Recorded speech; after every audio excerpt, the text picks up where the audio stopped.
La blague de ma belle-mère m'a coûté mon travail. Tout le monde a ri et a dit que j'étais trop sensible. Quelques mois plus tard, je suis parti vivre à l'étranger, dans un endroit calme mais prospère. Tout à coup, j'ai reçu plein de messages. Nous sommes si fiers de toi.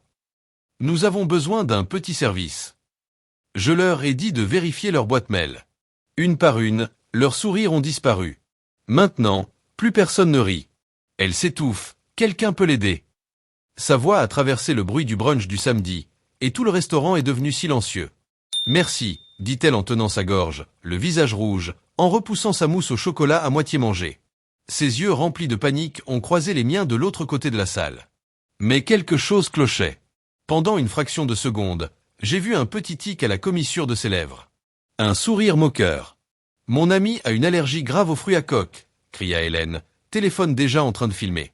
Les clients se sont retournés, horrifiés. Qui est responsable de ça? Tous les regards se sont tournés vers moi, Amber Mich, responsable de la nourriture et des boissons du restaurant Saboriri. À ce moment terrible, j'ai su exactement ce qui se passait. Mais c'était déjà trop tard. Le dommage était précis, bien préparé, et visait tout ce que j'avais construit depuis 5 ans. Ma belle-mère avait enfin trouvé l'arme parfaite. Avant ce samedi catastrophique, ma vie était aussi bien réglée que le restaurant que je dirigeais.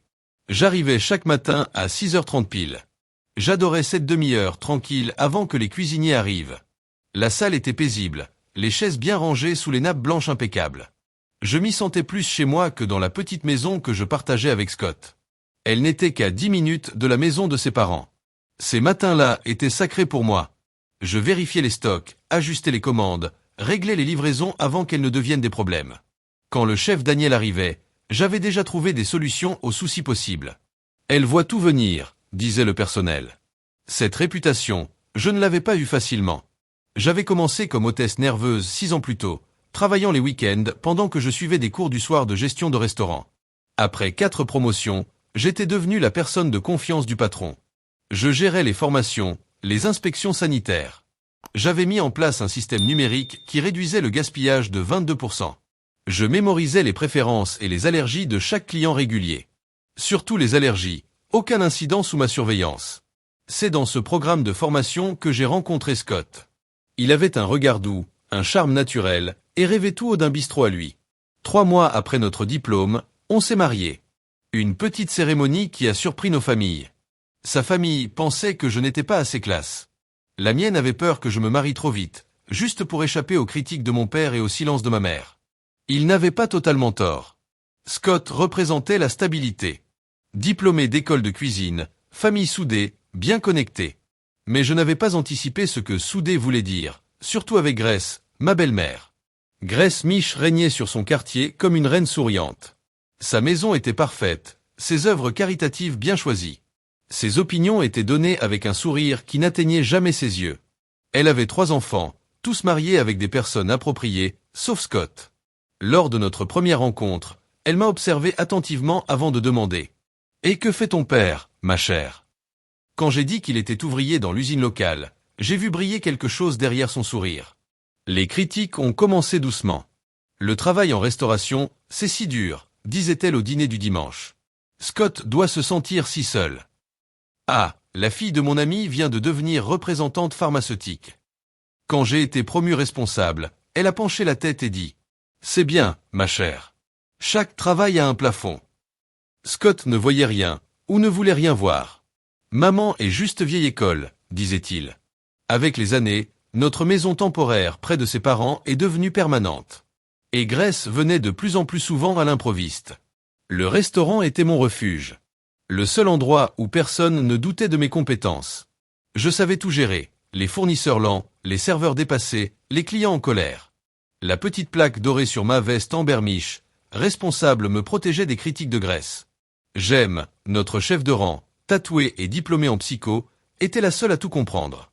Elle voyait la tension dans mes épaules à chaque visite surprise de Grace. « Ta belle-mère m'a demandé s'il n'y avait pas un poste plus adapté pour toi », m'a-t-elle dit un soir. Comme si gérer tout ça n'était qu'un tremplin. « Elle est juste traditionnelle », ai-je répondu. « Une vraie plaie en robe de luxe », a lancé Jem. Et Scott, lui, quand elle a critiqué mon choix de vin, il s'est excusé auprès d'elle. Mon mariage avait des fissures, disputes sur la famille, silence après les visites, rancune sur mon emploi du temps, frustration sur ses limites envers sa mère. Mais parfois, je retrouvais l'homme dont j'étais tombée amoureuse. Puis le coup de fil est arrivé. Grace a appelé Scott, pas moi, pour dire qu'elle viendrait avec son amie Hélène pour le brunch du samedi. Notre service le plus rempli. Dis à Amber de nous garder la meilleure table, avait-elle ordonné. Les filles ont hâte de la voir dans son élément. Comme si j'étais un animal de zoo. J'aime ma mise en garde. Tu sais qu'elles viennent pour critiquer, pas soutenir. Ce n'est que la mère de Scott et ses copines de l'église, ai-je dit. Ce matin-là, j'ai tout vérifié moi-même. Réservation, stock, personnel. À 11h30, elles sont arrivées. Je les ai accueillies avec un sourire professionnel. Amber chérie, tu as l'air fatiguée, dit Grace en m'embrassant. Ces horaires doivent être épuisants. Elle et Hélène se sont échangés des regards complices. L'heure suivante a été un vrai assaut. Table trop froide, café pas assez chaud, menu trop limité. Grace posait 1000 questions à chaque serveur. Je suis intervenu pour apaiser la tension. Donne-lui une pause, maman, dit Scott, après que je l'ai appelé à la rescousse. Mais elle lui a tapoté la main et il s'est tu. Quand le dessert est arrivé, la mousse au chocolat avec noisettes, clairement indiquée sur le menu, j'ai cru que c'était fini. Je pouvais survivre encore 15 minutes. Mais alors elle a crié. Le personnel a accouru, les clients ont regardé, j'étais paralysé. Pas par peur. Mais parce que j'ai revu son regard. Pas paniqué. Satisfait. C'était une mise en scène. Une cliente médecin a tenté de l'aider. Un autre a appelé le 911. Les serveurs ont pris le kit de secours. Et là, Grace a commencé une performance digne d'un Oscar. Respiration haletante, filmée par Hélène, accusation de négligence. Vérifiez le menu, ai-je dit d'une voix tendue. La mousse mentionne clairement les noisettes. Elle l'a commandé après que je l'ai prévenu. Marcus, le patron, est arrivé, pâle. Amber, que s'est-il passé? Mais avant que je réponde, miracle, Grace allait mieux. Les secours arrivaient, elle les repoussait. Je vais bien, dit-elle. Ce n'était peut-être pas les noix. Les secouristes insistaient, elle refusait. Je connais mon corps, dit-elle. Ils la firent signer un refus de soins. Plus tard, Marcus me convoqua dans son bureau. Je lui ai expliqué tout. Il était froid. Amber, le resto est dans la tourmente. Clients partis, réseaux sociaux en feu. Tu ne me crois pas. Ce que je crois ne compte pas. Va-t'en pour le week-end, on parlera lundi. En sortant, la salle était presque vide. Scott, gêné, regardait Hélène et Grace revoir la vidéo. Regarde son visage, disait Hélène. Pas de peur. Juste de l'agacement. Je me suis approché. Amber chérie, dit Grace avec un faux sourire. Comment aurais-je pu savoir que ces noisettes poseraient problème? Tu le savais, dis-je. Scott leva la tête. Maman aurait pu mourir. Alors pourquoi elle refuse l'hôpital? Pourquoi va-t-elle bien maintenant? Où est son stylo d'adrénaline si elle est vraiment allergique? Grace posa la main sur son bras. Ne compliquons pas les choses. Le seul malentendu, c'est que je pensais que tu étais humaine, dis-je. Scott, choqué. Excuse-toi auprès de ma mère.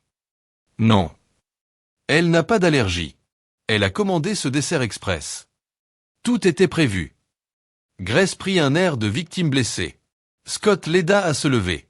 On parlera de ça à la maison. Elle a besoin de calme, dit Grace. Viens dîner chez nous ce soir. Je restai figé. Elle laissa un pourboire bien trop bas. Ce n'est pas fini, murmurai-je. Elle s'arrêta. Tu as raison, ma chère. Une mère fait ce qu'il faut pour son fils. Et ils sont partis. J'ai mis un bras autour de mes épaules. J'ai tout entendu. Je peux t'aider avec Marcus. Mais je savais que ça ne servirait à rien. Le lundi matin arriva. Marcus était là, avec Diane DRH. On va te licencier. Je le savais. Tu es un dommage collatéral. On me donna une indemnité, une lettre de recommandation neutre et un contrat de silence. Je dois me taire alors que j'ai été piégé. Il faut avancer, dit Diane. Quelqu'un a demandé pourquoi une allergique aurait commandé ce dessert. Silence. Je rendis mes clés. Puis j'enlevai ma plaque.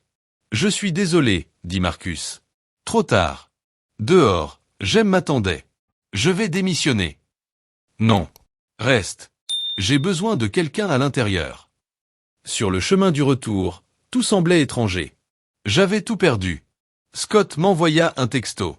Maman dit que je devrais rester avec eux ce soir. Te laisser réfléchir. Ce qu'ils avaient sous-estimé, c'est que cette blague ne me briserait pas. Elle m'endurcirait. Ce n'était pas la fin. C'était le début. Le lundi matin est arrivé avec un sentiment de faim inévitable. J'avais passé le week-end seul dans notre maison vide. Mes appels à Scott allaient directement sur sa messagerie. Je n'avais pas dormi, seulement revécu en boucle la scène au restaurant. À 9h pile, je suis entré dans Saboriri avec le dos droit, rempli de dignité. Marcus m'attendait dans son bureau avec Diane des ressources humaines. Sa présence confirmait ce que je savais déjà. « Veuillez vous asseoir », dit Marcus en montrant la chaise sans me regarder dans les yeux. « Je préfère rester debout », répondis-je doucement. Diane se racla la gorge. « Amber, nous avons examiné l'incident de samedi et consulté notre service juridique. »« Vous allez me virer », l'interrompis-je avec une voix plus ferme que ce que je ressentais. Et pourtant, j'avais 5 ans de service impeccable. Marcus me regarda enfin. « Ce n'est pas si simple. »« En fait, si. Grace Mich a simulé une allergie. Elle a refusé d'aller à l'hôpital car elle savait que ça prouverait qu'elle mentait. Mais peu importe. La vidéo est déjà virale. Elle a plus de 5000 vues, confirma Diane d'un ton sombre. Hélène a tagué des groupes de restauration locaux. Des clients réguliers ont annulé leurs réservations. J'avais mal au ventre. Donc, je suis le bouc émissaire. Nous mettons fin à votre contrat immédiatement, dit Marcus en glissant une enveloppe. Il y avait dedans 2 mois de salaire, une lettre de recommandation neutre et un accord de confidentialité. Vous voulez que je me taise alors que j'ai été piégé? Nous voulons tourner la page, dit Diane. Contester les accusations de Grace ne ferait qu'empirer la réputation du restaurant. Je les regardais tous les deux. Est-ce que quelqu'un a demandé pourquoi une femme prétendument allergique commanderait un dessert clairement marqué avec des fruits à coque? Ou pourquoi elle allait si bien après? Leur silence gêné suffisait. Votre carte d'accès a été désactivée, dit Marcus. On a besoin des clés de votre bureau et de vos mots de passe. Je déposai les clés calmement. Puis j'enlevai la plaque de ma veste. 5 ans réduits à un petit morceau de métal et de plastique. Si ça peut compter, ajouta Marcus, je suis désolé que ça finisse ainsi. Trop peu. Trop tard. Jem m'attendait dehors. Son service ne commençait que plus tard. Elle me serra fort dans ses bras. C'est injuste, murmura-t-elle. Tout le monde sait que c'est injuste, mais personne ne dit rien. Je sais, dis-je. Elle s'écarta, les yeux brillants. Je vais démissionner. Non, ne fais pas ça. Tu as besoin de ce travail. Et moi, j'ai besoin d'une alliée à l'intérieur. Le retour à la maison était surréaliste. J'avais bâti toute ma vie autour de ce restaurant. Mon identité était liée à cette compétence qu'on m'avait enlevée en un week-end. Un message arriva sur mon téléphone. C'était Scott. Je rentre. On doit parler. Je suis arrivé chez nous juste quand sa voiture s'est garée. Il est sorti, l'air fatigué, hésitant. Alors, demandai-je avant qu'il parle. Comment était ton week-end chez ta mère? Il grimaça. Amber, ne commence pas. C'est déjà assez difficile. Difficile, répétai-je, choqué. Ta mère a saboté ma carrière, et toi, tu es allé chez elle au lieu de me soutenir. Ce n'est pas difficile, c'est impardonnable.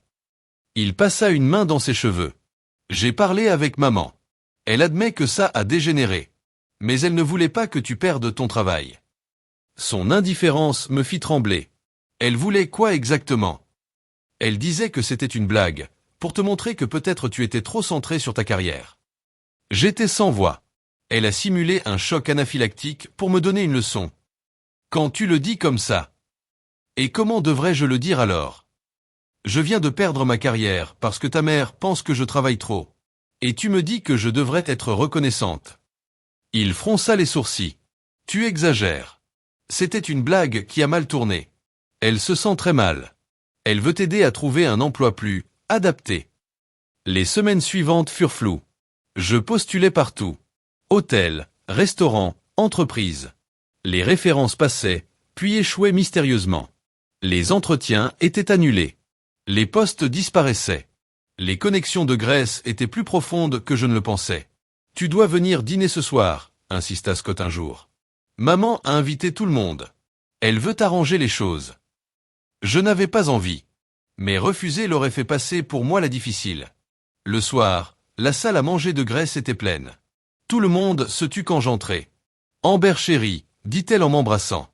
Tu nous as manqué. » La soirée fut glaciale. Puis vint le dessert. Grace leva son verre. « Je veux dire quelque chose. Amber, je suis désolé pour ce malentendu au restaurant.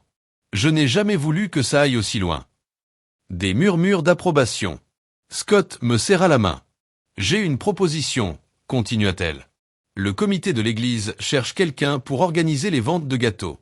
C'est parfait pour quelqu'un avec ta flexibilité actuelle. » Tout le monde trouva ça génial. Je restai silencieuse, la fourchette figée au-dessus de mon dessert intact. « Alors, insista-t-elle. « Merci pour l'offre, dis-je froidement. Je vais y réfléchir. » Sa fausse gentillesse vacilla. « Prends ton temps, ma chère. Tu n'as pas vraiment d'autres obligations. » Rire autour de la table. Cette nuit-là, incapable de dormir, je descendis. Je vis que Scott avait laissé sa messagerie ouverte sur l'ordinateur. Je cliquai. Et je vis. Il avait envoyé mes lettres de refus à Grace. Il s'était moqué de moi. « Elle pleure encore », écrivait-il. « Peut-être qu'elle acceptera enfin l'offre de maman. »« Patience », répondait Grace. « Elle finira par comprendre que ce n'est pas un simple revers. » Je descendis des semaines d'humiliation. Cette nuit-là, quelque chose se brisa en moi. Pas mon cœur, mais mon attachement à cette famille. Je fermai l'ordinateur. Je savais ce que je devais faire. Pas demain. Pas la semaine prochaine. Maintenant. Pendant les heures sombres de la nuit, j'ai fait mes valises.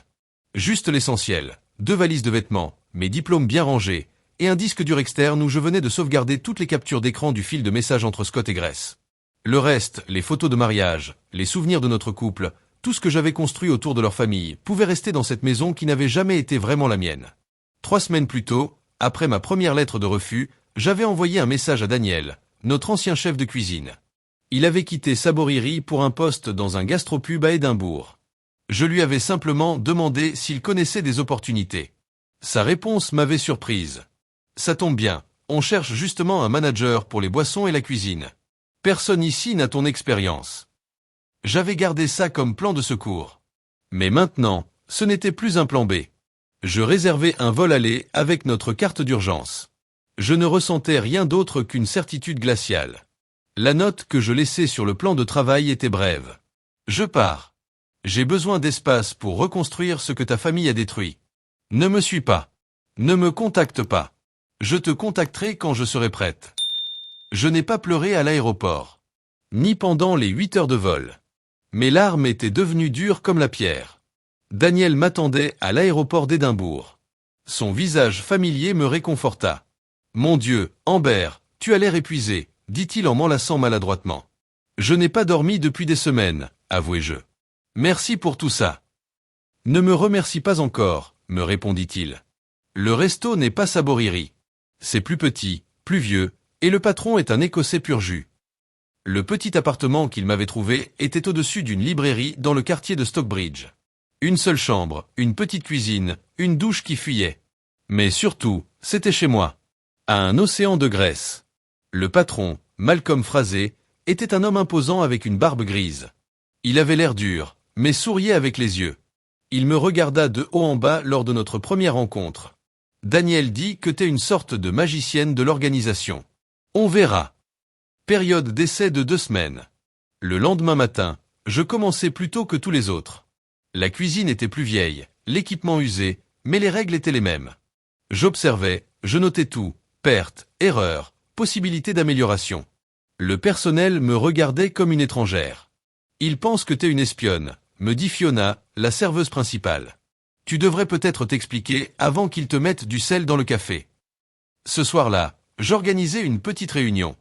Je suis ici parce que j'ai tout perdu chez moi. Mais j'ai des idées pour nous faciliter la vie si vous êtes prêts à essayer. L'honnêteté fonctionna. Les épaules se détendirent.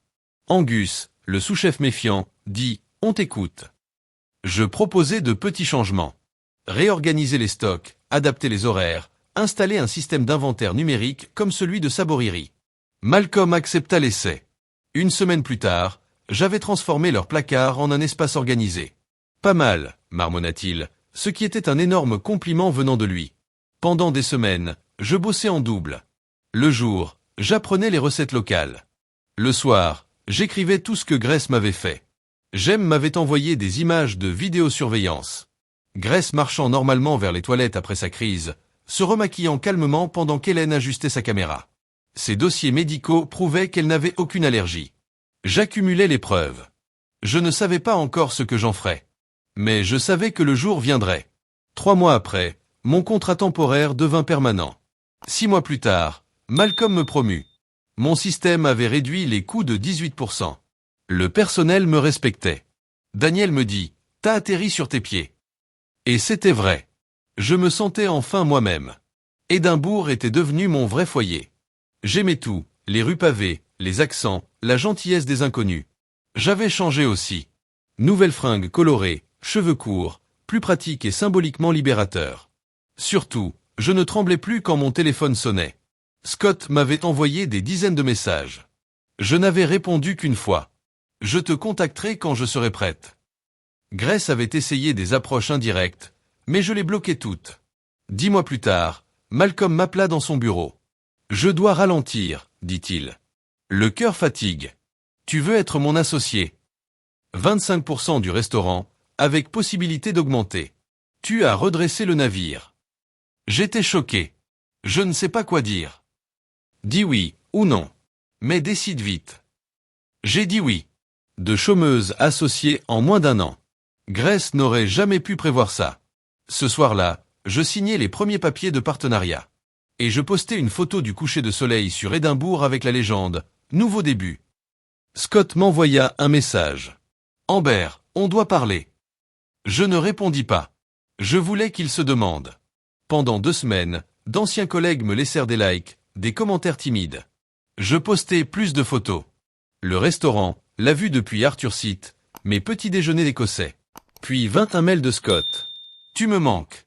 Je veux venir te voir. » Je le montrai à Fiona. Il revient. Il lui a fallu 1 an pour comprendre ce qu'il a perdu. Il ne rampe pas, dis-je. Il est juste curieux. Et tu vas satisfaire cette curiosité. Pas encore. Ce n'est pas le moment. Puis, 2 jours plus tard, un mail de Grace. Sujet, réconciliation familiale. Elle disait, « On est content de te voir réussir. On vient en voyage religieux à Édimbourg cet été. Peux-tu nous recommander des hébergements? Peut-être organiser un repas spécial dans ton restaurant. » Je le lus 3 fois. Aucune excuse. Juste des attentes. Je ne répondis pas. Mais les messages affluèrent. Cousine, oncle, belle-sœur. Tous voulaient quelque chose. Je stockais tout. Jem me tenait au courant de ce qui se disait à Saboriri. Marcus galérait avec le nouveau manager. Ironie délicieuse. Puis un message de Scott. Maman dit qu'elle est prête à te pardonner. Reviens. Je restais sans voix. Elle voulait me pardonner. Après tout ce qu'elle avait fait? Ce soir-là, je créai des dossiers numériques. Grace, Scott, Hélène, Marcus. Chacun avait ses preuves. Photos, captures, échanges. Des faits. Puis un message de Scott. Je pense venir en juin. Je répondis. Début juin est parfait. Le climat est meilleur. Bien sûr, sa mère serait là aussi. Je souris. Je me préparais. Fiona me demanda. Tu es sûr de vouloir faire ça? Je les ai ignorés assez longtemps. Maintenant, je veux qu'ils voient ce qu'ils ont perdu. Scott arriva en premier. Je le vis à l'hôtel. Il semblait plus vieux, fatigué. Tu es différente, dit-il. 1 an, ça change une personne, répondis-je. Je ne m'assis pas à côté de lui, mais en face. Il parla de son vol, de la météo. Comme toujours. On peut dîner tous ensemble ce soir. J'ai prévu un dîner privé pour demain. Ce soir, je suis prise. Son visage changea. Tu es occupé par ton travail. Société, le corrigeai-je. Je dois préparer le service du soir. Il se plaignit. On aura tout le temps demain, répondis-je en me levant. Au restaurant, j'organisai un dîner spécial pour le groupe. Malcolm leva un sourcil. Tu leur fais un vrai traitement de roi. Fais-moi confiance, répondis-je. Ce soir-là, j'envoyai un mail à chacun. Vérifiez votre boîte demain à midi. Le matin arriva. Midi pile, j'envoyai. Chacun reçut son dossier personnel. Je préparais le menu quand mon téléphone sonna. Grace s'afficha. Qu'est-ce que c'est que ça? Enregistrement, vidéo. C'est illégal. Non, ce ne l'est pas. Légal ici. Les caméras étaient signalées. Les dossiers médicaux m'ont été fournis légalement. Tu es rancunière. Non. Juste honnête. Que veux-tu? De l'argent. Je ne veux rien. Je partage juste la vérité. C'est toi qui choisis quoi en faire. Elle raccrocha. Scott appela. Je suis désolé. Je ne voulais pas que ça aille si loin. Tu as détruit ma carrière pour passer plus de temps ensemble. Je t'ai manqué. Je demande le divorce. Les papiers sont dans ton mail, sous les captures de tes moqueries. Silence. Je peux au moins te voir. Ce soir à 19h. Salle privée. Marcus appela ensuite. On doit se voir. C'est compliqué. Vous m'avez mise dehors sans enquête. C'est vous qui avez un problème. Une proposition de dédommagement arriva 3 heures plus tard. Je signai immédiatement. À 19h, tout le groupe entra. Scott semblait choqué. Grace était nerveuse. Le repas fut parfait. Puis je pris la parole. J'ai quelque chose pour vous. Chaque personne reçut une enveloppe. Ma carte de visite avec mon nouveau titre. Et une note disant que l'argent du règlement de Saboriri avait été donné à la Fondation pour les allergies alimentaires. Certaines blagues vieillissent mieux que d'autres, ajoutai-je doucement. Silence. Pas d'accusation. Juste les conséquences. Je quittai la salle tranquillement. Fiona me retrouva dans mon bureau. Alors, ça fait quoi? Pas de vengeance. Juste un vrai point final. Et ton mari? Il a signé les papiers du divorce à table. Première fois qu'il prend une décision sans sa mère. À de nouveaux départs. Non, corrigeai-je. À des fins parfaites. Dehors, les lumières d'Édimbourg brillaient. 1 an plus tôt, j'étais brisé. Maintenant, j'étais entière. La petite blague de Grace m'avait coûté beaucoup. Mais elle m'avait donné bien plus. Une preuve. Je suis plus forte qu'il ne l'imaginait. Et la justice, quand elle est bien servie, a un goût parfait.